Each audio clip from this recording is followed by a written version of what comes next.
Dis à ton voisin le pouvoir de la terre et ses mystères. Nous avons compris les dernières fois que la terre était une entité vivante. Et que lorsque Dieu a créé les cieux et la terre, il a donné l'ordre à la terre de produire de l'herbe, des arbres portant de la semence et des fruits. Cela veut dire que Dieu, après avoir tout créé, les cieux et la terre, il n'a pas créé les animaux lui-même. Il n'a pas créé les plantes, les arbres des champs lui-même. Il a dit, terre, produit des arbres portant de la semence. Il a dit aussi que la terre produise des animaux des champs. Cela veut dire effectivement que la terre est co-créatrice avec Dieu. Dis à ton voisin, la terre est co-créatrice avec Dieu. Cela veut dire que lorsqu'il voulait créer les poissons, il a dit que la mer produise des poissons. Bien-aimés dans le Seigneur, prenons conscience d'une chose, c'est que au commencement de toute chose, Dieu créa les cieux et il créa aussi la terre. La terre qui est donc un environnement où l'homme doit pouvoir s'épanouir et doit pouvoir vivre. Bien-aimés, nous avons compris la fois précédente que Dieu a béni le jardin d'Éden et il a placé l'homme dans le jardin afin de cultiver la terre de ce jardin et de garder le jardin. Mon frère, ma sœur, Adam était un cultivateur. Son rôle, c'était de travailler la terre. Dis avec moi, travaille la terre. Alors, bien-aimés dans le Seigneur, dans Genèse chapitre 2, il nous révèle aussi qu'une vapeur est sortie de terre et qu'une pluie est tombée et après cela, il a façonné Adam. Il a façonné l'homme. Mon frère, ma sœur, la terre ici a permis à ce que l'homme soit façonné. Mon frère, ma sœur, la terre, dis avec moi, est importante. La terre, c'est donc l'unité fondamentale de tout être humain, de l'homme, de l'humanité. L'homme découle de la terre et particulièrement de la poussière de la terre. Il vient et provient de la terre. Bien-aimés, par la suite, après avoir désobéi à Dieu, la Bible nous fait comprendre qu'il punit le serpent et dit au serpent qu'il va marcher sur son ventre et qu'il va manger la poussière de la terre tous les jours de sa vie. Il y a Ève, tu enfanteras dans la douleur, mais il y a Adam, à cause de ce que tu as fait, la terre sera maudite sous tes pieds. Et c'était la souffrance, à la sueur de son front que tu mangeras ton pain. Elle te produira des épines et des ronces. Donc Dieu n'a pas maudit Adam, il a maudit la terre d'Adam. Cela veut dire, bien-aimés dans le Seigneur, qu'il faut que nous réalisions une chose. C'est que lorsque Dieu veut bénir une personne, il bénit sa terre. Lorsque Dieu veut bénir une personne, il bénit sa terre. Lorsqu'il veut maudire un homme, il maudit sa terre. C'est la raison pour laquelle lorsqu'il a chassé Genèse chapitre 4 du jardin d'Éden, il dit la terre ne te produira plus sa richesse parce que la terre est ce qui produit la richesse de l'homme. C'est dans la terre et sous la terre que Dieu a caché toute la richesse nécessaire à l'homme. Mon frère, ma sœur, réalise une chose. La richesse de l'homme n'est pas au ciel. Dis-le à quelqu'un. Notre richesse n'est pas au ciel. Ce que nous recevons du ciel, c'est le pain de tous les jours. Il est écrit dans la prière dominicale, donne-nous notre pain de ce jour. Alors Dieu nourrit les oiseaux du ciel, c'est ce qu'on appelle la providence divine. Cela veut dire, il nous nourrit par la manne qui tombe chaque jour. Le chrétien reçoit la manne du ciel, mais reçoit la richesse et les trésors de la terre. Alors si tu n'as les yeux que rivés et fixés vers le ciel, pendant que tu pries, et que tu ne pries pas aussi pour que la terre relâche la richesse, mon frère, tu vas beaucoup souffrir sur terre, et tu vivras comme un oiseau du ciel. Tu dépendras seulement de la grâce de Dieu. Mais je déclare au nom de Jésus-Christ que la terre te produira sa richesse. Alléluia. Quand Dieu veut donc bénir un homme, il bénit sa terre. Et quand vous voyez l'histoire du peuple d'Israël, vous réalisez une chose, c'est que tout est une promesse de terre. Il dit à Abraham, quitte la maison de ton père, ta nation, ta maison, ta famille, ton père, et va vers le pays que je te montrerai. Il lui parlait ici de Canaan. Il dit au peuple d'Israël, quittez l'Égypte et mon serviteur Moïse vous conduira dans un pays où coule le lait et le miel. Il parle ici de la terre promise. Tout est une question de territoire. Quand Dieu veut bénir un peuple, il bénit d'abord sa terre. Il ne bénit pas l'homme lui-même, il bénit la terre de l'homme. Parce que l'homme n'a pas été maudit. C'est sa terre qui a été maudite.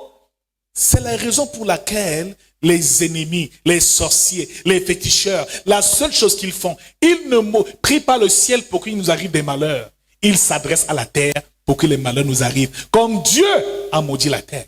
Il sait qu'en maudissant ta terre, en prenant ta terre et en la maudissant, malheureusement, la terre finira par te combattre. C'est la raison pour laquelle le ciel peut valider un homme, mais la terre peut le combattre.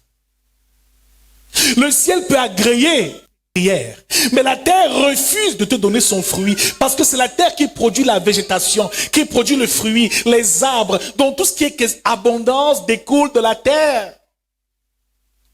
Il est temps que le ciel et la terre subsisteront, la semaille et la moisson perduront, c'est-à-dire dire que la terre produira toujours son fruit. Cela veut dire qu'il est important de réaliser une chose à partir de ce jour. C'est que les chrétiens passent le temps à prier Dieu. Ils prient le ciel. Les yeux sont rivés vers le ciel. Mais ils oublient de prier à la terre. Ils parlent au ciel. Mais ils ne parlent pas à la terre. Dire à quelqu'un à partir de ce jour. Nous allons nous aussi parler à la terre. Dire à la terre de vomir ce qu'elle nous a volé. Dire à la terre de nous accorder les richesses nécessaires pour notre épanouissement. Alléluia. Bien-aimés, nous avons compris que la terre est source de richesse et d'abondance. Alléluia. C'est la raison pour laquelle, vous voyez, certaines personnes ne s'amusent pas avec la terre. Sont dans leur village chaque week-end pour aller verser de la nourriture, verser du vin, des libations pour nourrir la terre. Et proclamer des malédictions dans la vie des enfants de Dieu. Il vient chez toi, pendant qu'elle boit son vin, son verre de vin, avant de boire, il dit, hey, elle verse un peu par terre et prononce des paroles. Fais attends. C'est une incantation, une évocation très dangereuse, parce que nous avons découvert que la terre a des oreilles. Et Jérémie dit, terre, terre, terre, écoute la parole de l'Éternel. Ça veut dire que cette terre a effectivement des oreilles. Les cieux nous écoutent. Et on jure par le ciel et par la terre. Il dit tout ce que vous lirez là-haut dans les cieux sera lié aussi sur terre. Bien aimé, n'oublions pas la dimension de la terre. Il faut posséder la terre. Et c'est pour ça qu'il disait à Josué que chaque lieu où foulera la plante de tes pieds, je vous le donnerai en héritage, en possession. Parce qu'il savait que nous devons gagner les nations. Et il dit, allez et faites de toutes les nations c'est encore ici là, gagner des terres, des territoires. Alléluia. La vie du chrétien, c'est de posséder les terres, de gagner des territoires. C'est ça notre mission principale. Mais malheureusement, les chrétiens sont malheureux, désespérés dans leur vie au quotidien. Parce qu'on passe le temps à jeûner, à prier. Et nous l'avons vu ici dans Genèse, Jean chapitre 9. Jésus a guéri ce malade avec de la terre et la salive. Et lui a dit, va te laver au réservoir de Siloé. Cela veut dire, frère, qu'il y a des délivrances qui passent absolument par la terre. Alléluia. Il y a des bénédictions que l'on reçoit que par la terre. C'est très important. Nous allons lire un bout d'écriture ce soir et continuer notre enseignement et découvrir ce que c'est que le langage de la terre. Parce que nous parlons le langage des cieux. Nous parlons en langue, nous prions, nous prophétisons. Frère, il y a des situations que le jeûne et la prière peuvent régler. Tu as déjà fait 40 jours de jeûne. Tu as déjà trop prié, jeûné, veillé, chassé les démons, mais rien n'a marché parce que tu pries le ciel. Maintenant, parle à la terre et tu recevras ta bénédiction. Alléluia. Qui est renouvelé dans son intelligence ce soir? Qui est vraiment béni ce soir? Amen. Alléluia. C'est la raison pour laquelle les enfants de Dieu souffrent dans l'église. C'est la raison pour laquelle les chrétiens sont misérables. Parce qu'ils vivent comme les oiseaux du ciel, mais ils ne bénéficient pas des richesses de la terre. Bien aimé, la richesse de la terre, elle est grande. Où se trouvent les grands trésors? L'or se trouve où? Les diamants se trouvent où? Le pétrole, ça se trouve où? Au ciel ou sous la terre? Alléluia. Sous la terre, n'est-ce pas? Le mercure, le pétrole, tout c'est sous les diamants, les métaux précieux. Frère, tout ce qui a une grande valeur est sur la terre. Alors si tu veux ces richesses-là, il faut que tu dises à la terre, donne-moi, alléluia. Et il faut semer sur cette terre. Amen. Parce que toute terre qui est arrosée produira toujours des fruits. Amen. Bien-aimés dans le Seigneur, l'erreur des chrétiens, c'est de seulement prier le ciel. C'est de seulement parler au ciel. Pourtant, ils doivent aussi parler à la terre. Dis à ton voisin, à partir d'aujourd'hui, tu pries et tu parles au ciel, mais tu parles aussi à la terre. Jésus était maître des éléments. Il savait que la terre avait des vertus. La terre détient ce qu'on appelle le principe de la vie et de la mort. Bien aimé, avec la terre, on peut te donner la vie, mais avec la terre, on peut aussi te tuer. Parce que nous venons de la terre et nous retournerons à la terre, car tu es poussière et tu retourneras à la poussière.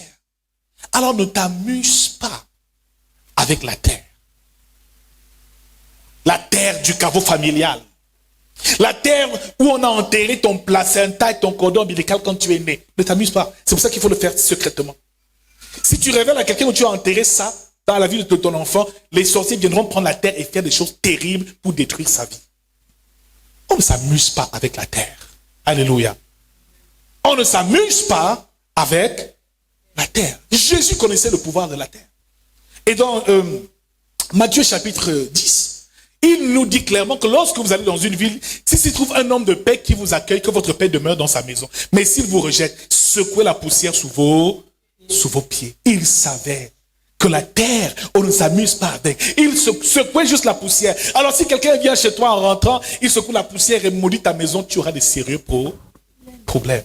Alors n'attends pas qu'il vienne maudire ta maison. Toi, tout le matin, lève-toi, marche pieds nus sur ta terre et déclare des paroles de bénédiction chez toi. Jean chapitre 8, nous allons lire à partir du verset 1. Alors les scribes et les pharisiens amenèrent une femme surprise en adultère. Et la plaçant au milieu du peuple, ils dirent à Jésus, Maître, cette femme a été surprise en flagrant délit d'adultère. Moïse dans la loi nous a ordonné de lapider de telles femmes. Toi donc, que dis-tu? Il disait cela pour l'éprouver afin de pouvoir l'accuser. Mais Jésus, étant baissé, écrivait avec le doigt sur la terre. Dis avec moi, mais Jésus, s'étant baissé, écriva avec son doigt sur la terre. Alléluia. Bien-aimé dans le Seigneur, cette histoire est triste. Et je dirais même qu'elle est injuste. Parce que c'est une femme qui est accusée d'adultère, forcément, elle a commis l'adultère avec quelqu'un, avec un homme. Dis à ton voisin, où est cet homme? Quand les scribes, les pharisiens amènent cette femme à la sortie de la ville, l'encerclent, chacun avec son caillou et sa pierre. Frère, parfois l'homme est plus dur que Dieu lui-même. Parfois le jugement de l'homme est plus sévère que celui de Dieu. Ils étaient prêts à en découdre, à la lapider, parce qu'elle a été saisie et trouvée en flagrant d'adultère. Mais où est l'homme avec qui elle était? Je suis convaincu que lui aussi était là avec la pierre pour la lapider. Alléluia. Mon frère, ma soeur, ces hommes s'approchent de Jésus et lui posent la question. Voilà ce que la loi de Moïse nous dit de faire. Mais toi, maître Jésus, que dis-tu? Et la seule chose que Jésus trouve à faire, c'est de se baisser et d'écrire sur la terre. Dis-moi le Seigneur Jésus. Il est maître de la terre et des cieux. Il savait que ce jour, que la sentence de cette femme allait être terrible. Que le sang de cette femme allait gicler à même le sol. Et que la terre allait ouvrir sa bouche pour boire son sang. Comme Dieu a parlé à Caïn. Et a dit que la terre a ouvert sa bouche et a avalé le sang de ton frère Abel. Donc, bien aimé dans le Seigneur, la terre est capable d'avaler des vies. La terre est capable d'avaler le sang. La terre a une bouche qui avale les bénédictions des gens. La terre peut détruire des personnes. Frère, pendant que la terre avait inscrit un décret de mort sur cette femme, Jésus était en train d'écrire un décret de vie pour cette femme. Il écrivait où? Sur la terre. Parce que la terre aussi est comme un livre, est comme un cahier, un acte où des ordonnances peuvent être décrétées, des lois et des décrets. Des gens peuvent signer des décrets sur une terre pour ta mort, mon frère. Mais pour défaire le sort, il faut aussi écrire sur la terre. Alléluia. Dans le livre de Jérémie, chapitre 22, au verset 29, la Bible nous dit, si Jérémie parle, il dit, terre, terre, terre, écoute la parole de l'Éternel. Ainsi parle l'Éternel, inscrivez cet homme comme privé d'enfant, comme un homme dont les jours ne seront pas prospères. Car nul de ses descendants ne réussira à s'asseoir sur le trône de David et à régner sur Juda. Voilà la prière que Jérémie a eu à faire. Mais Jérémie ne s'est pas adressé à cet homme. Jérémie a parlé à la terre. Il a parlé à ce roi inique, à ce roi qui ne respectait pas les lois et les ordonnances de Dieu. Et Jérémie a dit, terre, terre, terre, écoute la parole de l'Éternel. Parce que Jérémie lui aussi connaissait le pouvoir de la terre. Jésus savait comment la terre était importante. Bien-aimés dans le Seigneur, les chrétiens ne grandissent pas dans leur spiritualité. Ils se limitent seulement à prier, à lever les yeux vers le ciel. Mais il y a une autre dimension pour que ta vie soit meilleure. C'est qu'il faut que la terre écoute les paroles de l'Éternel relâchées sur ta vie. Après avoir prié Dieu, il faut maintenant parler à la terre, afin que la terre puisse obéir et te donner son meilleur fruit. Ce jour, la terre était sur le point d'avaler la vie de cette femme. Et je sais que beaucoup ont été avalés. La terre a avalé tellement de destinées. Le travail de certaines personnes, le mariage de certaines personnes, la santé de certaines personnes. Comment la terre fait pour avaler les destinées, frère? Parce que beaucoup de personnes vont écrire sur la terre, écrire des décrets de mort sur la terre. Et quand ils vont dans ces lieux sacrés, parler à la terre et immoler des bêtes, verser le sang en disant que cette personne n'aura jamais d'enfant, c'est un décret qui est sur ta vie. Pour que ce décret soit ôté, il faut aussi écrire sur la terre. Proclamer un décret nouveau sur cette terre. Alors si tu ressens que la terre te résiste, malgré tout ce que tu essaies de faire, tu as déjà jeûné, prié, parlé en langue, tu donnes la dîme, tu es fidèle à l'église, tu sers Dieu. Ça veut dire que ton problème n'est pas le ciel, ton problème c'est la terre qui est hostile. Le ciel te valide, mais la terre est en train de te combattre. Tu penses qu'en quittant d'une ville et aller dans une autre, ça ira mieux? Mais partout où tu vas, les mêmes problèmes demeurent. Parce qu'en fait, la terre est une entité vivante qui a des esprits, qui écoutent seulement ce que l'homme peut dire, les décrets et les sentences, et relâche et applique les ordonnances pour que nous n'ayons pas d'abondance et de succès. Jésus connaissait le pouvoir de la terre. Jérémie dit très clairement ici, à la terre. Il ne parle pas à Dieu, il parle à la terre. Jésus aurait pu se lever et commencer à gueuler. Mais Jésus s'est assis et a écrit sur la terre. Certainement, il a dit à la terre, cette femme ne mourra pas au ce jour. Tu ne boiras pas son sang, tu n'avaleras pas sa destinée. Et je déclare que la terre n'avalera plus jamais rien de toi. Au nom suprême de Jésus-Christ. Inscrivez cet homme comme privé d'enfant. Donc Jérémie déclare la stérilité dans la vie de cet homme. Cet homme n'aura pas de descendance. Beaucoup de femmes sont stériles. Elles ont beau jeûner, aller d'église en église, mais rien ne marche parce que la terre a avalé les enfants. Quelqu'un allait verser une libation et a dit que cette personne n'aura jamais d'enfant à une heure précise. Et ce jour-là, la terre a écouté et a enregistré. La terre est comme un registre qui enregistre les informations qu'on lui donne. La terre est neutre. Alors n'arrive pas sur un territoire et tu penses que les choses iront pour le mieux pour toi. Bien-aimé, ne quitte pas le Cameroun, tu vas ailleurs et tu penses que ça ira. Quand tu arrives dans une nouvelle terre, dans une nouvelle ville, dans un nouveau quartier, dans une nouvelle maison, il faut parler à la terre où tu t'installes. Parce que des personnes avant toi peut-être ont parlé à cette terre. Et ont déclaré que cette terre ne produira jamais rien. Il faut révoquer ce décret au nom de Jésus-Christ. Inscrivez cet homme comme privé d'enfant. Comme un homme dont les jours ne seront pas prospères. Dont la terre peut te priver de la prospérité. Alléluia. On a des oncles là dans nos villages, là, ils sont compliqués. On a même des amis qui sont initiés à beaucoup de choses. Il suffit seulement que le soir à minuit, ils prennent du vin ou une liqueur forte. Et il vient parler à la terre.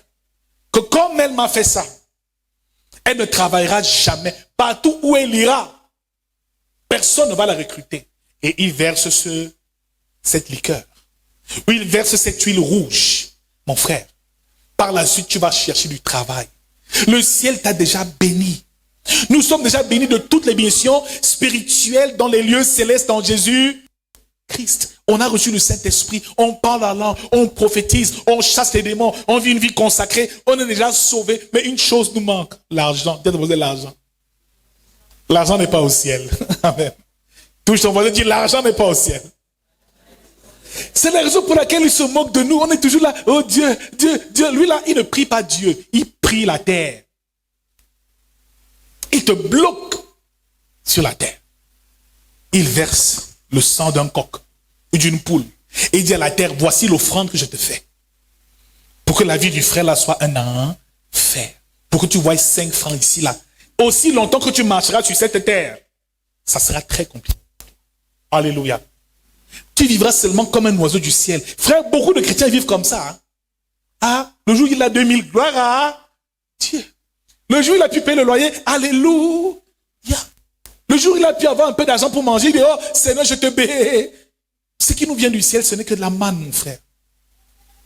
Il n'y a aucun trésor qui descend du ciel. Alléluia. Ce qui descend du ciel, c'est la manne, c'est le pain quotidien. Il nourrit les oiseaux du ciel qui, eux, ne sèment ni ne moient.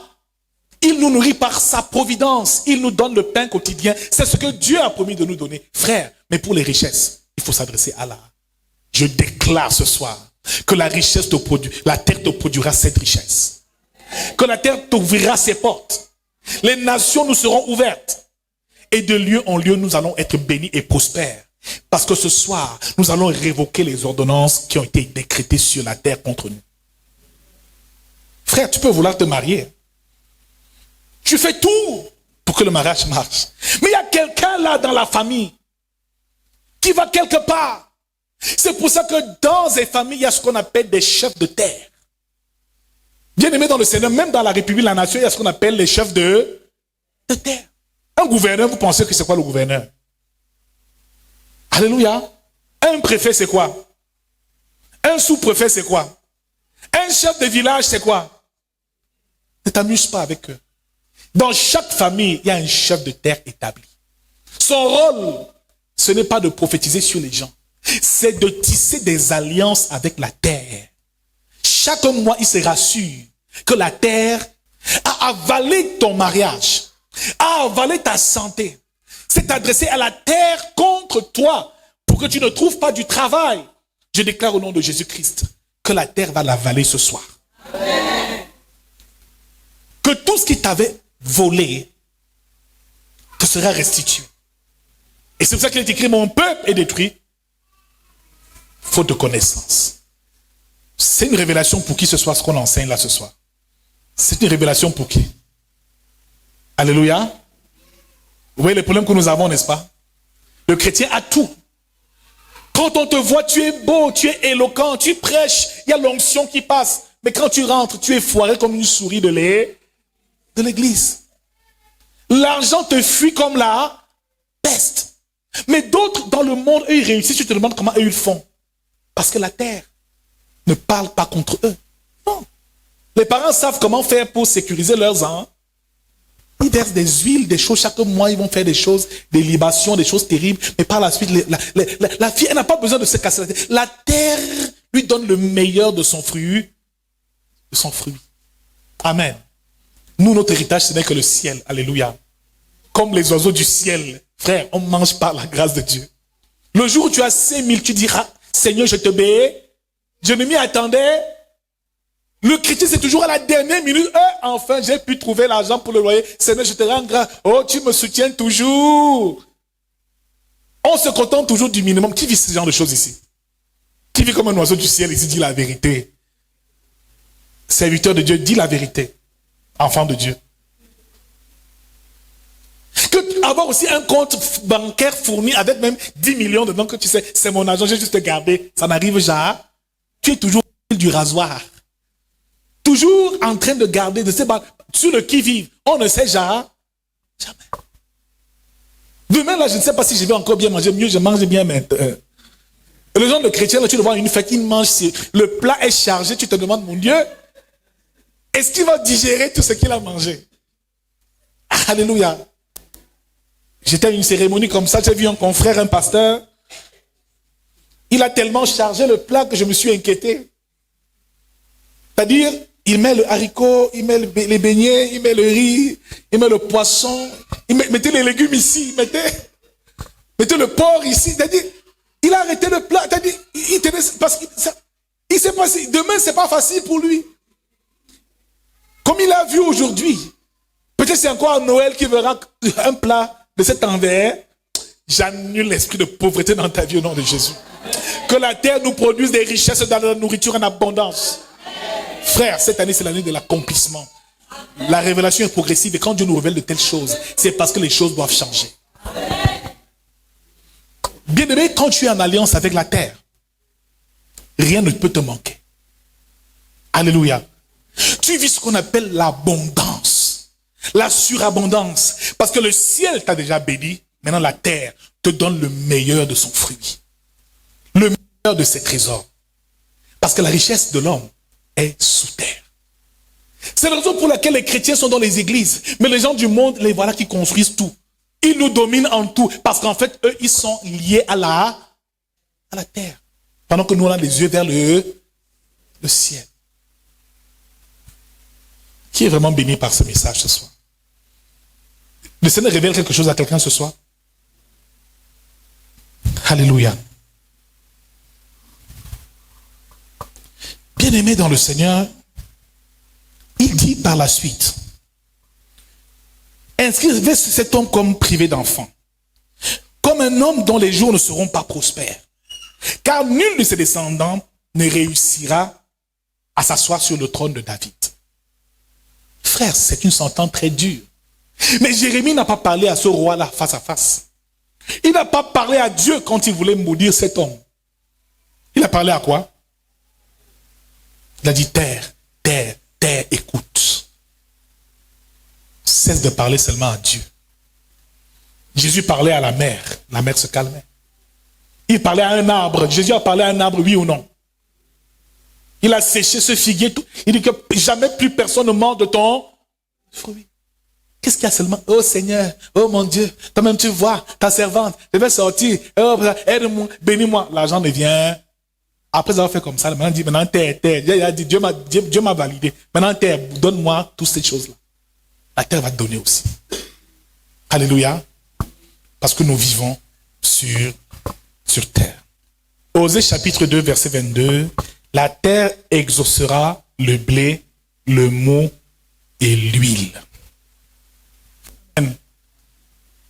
La terre exauce 3 entités. Pour que la terre t'obéisse et pour que tu puisses parler à la terre, frère, il faut connaître les codes de la terre. Il faut connaître le langage de la terre. Jésus connaissait son langage. Après avoir écrit sur la terre,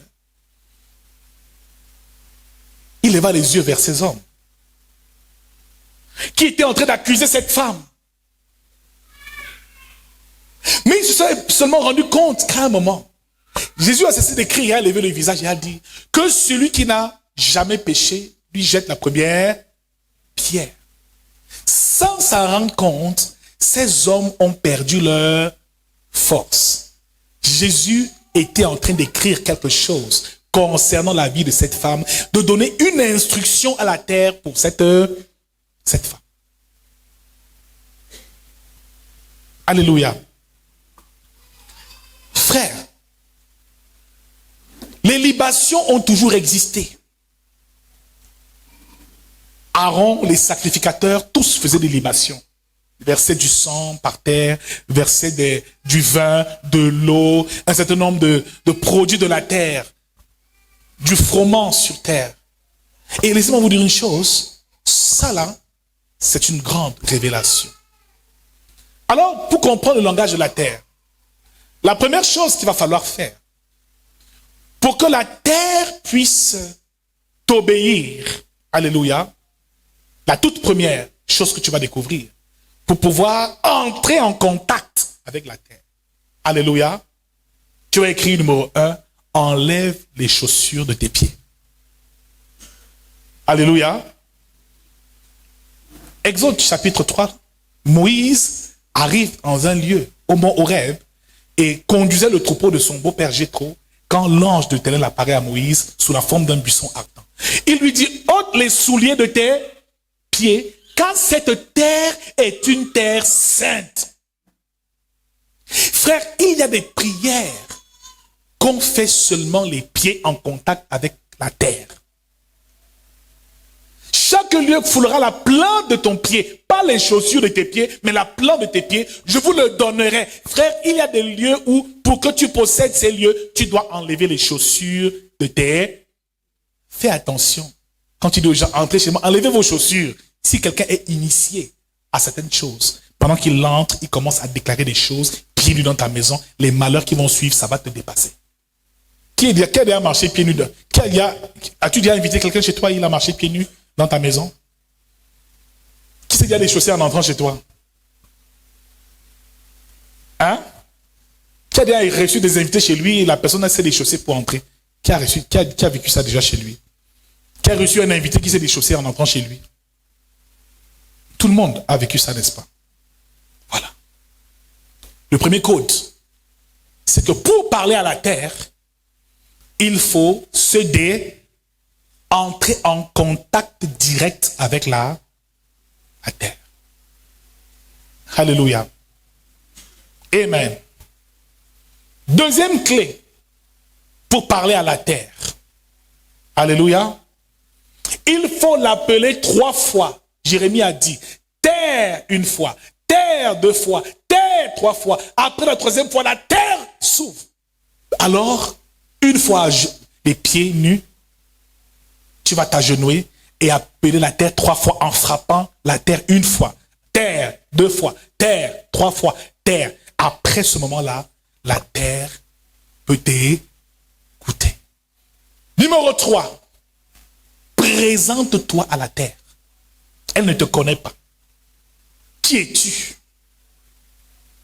Présente-toi clairement et dis qui tu es. Je m'appelle tel, fils de tel. Après tu dis, je suis serviteur de Dieu, apôtre de l'Éternel, de Jésus-Christ. Enfant, tu te présentes clairement. Cela veut dire que la terre maintenant connaît ton nom. 4e étape pour parler à la terre. Il est écrit ici que la terre exaucera quoi? Le blé. Amen. Le blé ici est le symbole de la parole de Dieu. Pour être permanemment en alliance avec la terre, il faut constamment parler à la terre, frère. Chaque fois qu'un musulman arrive quelque part, il déclare toujours une invocation, une prière avant de poser son pied. Toi, tu entres n'importe où. Comment? Il faut cultiver la communication avec la terre. Alléluia. Cela veut dire, ici, déclarer des paroles. La première offrande à la terre, nous avons dit, c'est d'abord de l'honorer, c'est d'abord de honorer la terre, mais il faut aussi pouvoir lui parler à la terre. Elle exauce donc, ici, le blé ici, qui est le symbole du pain, qui est la parole de Dieu. Il faut déclarer la parole de Dieu afin de soumettre la terre. La terre est donc comme une divinité parce qu'elle a le pouvoir de créer. Dieu n'a pas créé les plantes des champs. C'est la terre qui a créé ces choses. Dieu n'a pas créé les arbres et les fruits. Mais il a dit à la terre que la terre produise du fruit. Dieu n'a pas créé les animaux des champs. Frère, toutes les richesses qu'on veut, c'est la terre qui a créé toutes ces choses. Si tu veux les avoir, il faut parler à la terre. Qui avait pour habitude de parler à la terre ici avant? Ça arrivait à qui? Régulièrement. Non, tu n'es pas sérieux et jusqu'à présent, tu n'es pas encore riche. Tu n'es pas encore béni. C'est que c'est un faux langage que tu parlais à la terre. Ça, c'est de l'imposture. Amen. Tu dis que tu connaissais ces choses-là et jusqu'à présent, ça ne marche pas. Il y a quoi? C'est quoi le problème? La terre ne t'écoute-t-elle pas? Amen. La terre n'écoute pas ce que tu dis. Et c'est que tu aimes trop parler à Dieu, au Saint-Esprit. Alléluia. Nous, on parle au Saint-Esprit. Nous, on dit aussi au Saint-Esprit d'influencer la terre. Alléluia. Voilà donc les premiers langages. La terre exauce le blé.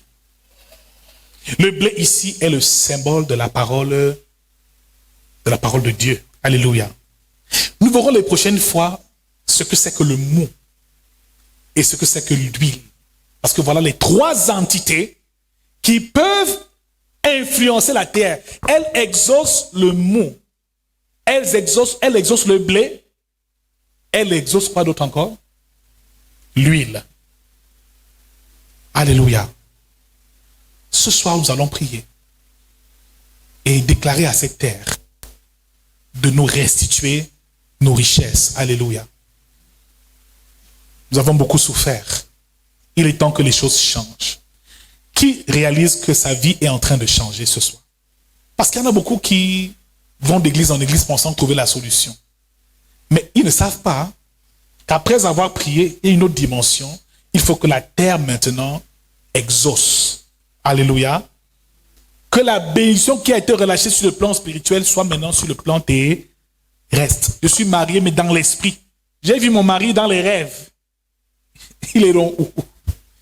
Si la terre ne le valide pas, il ne viendra pas.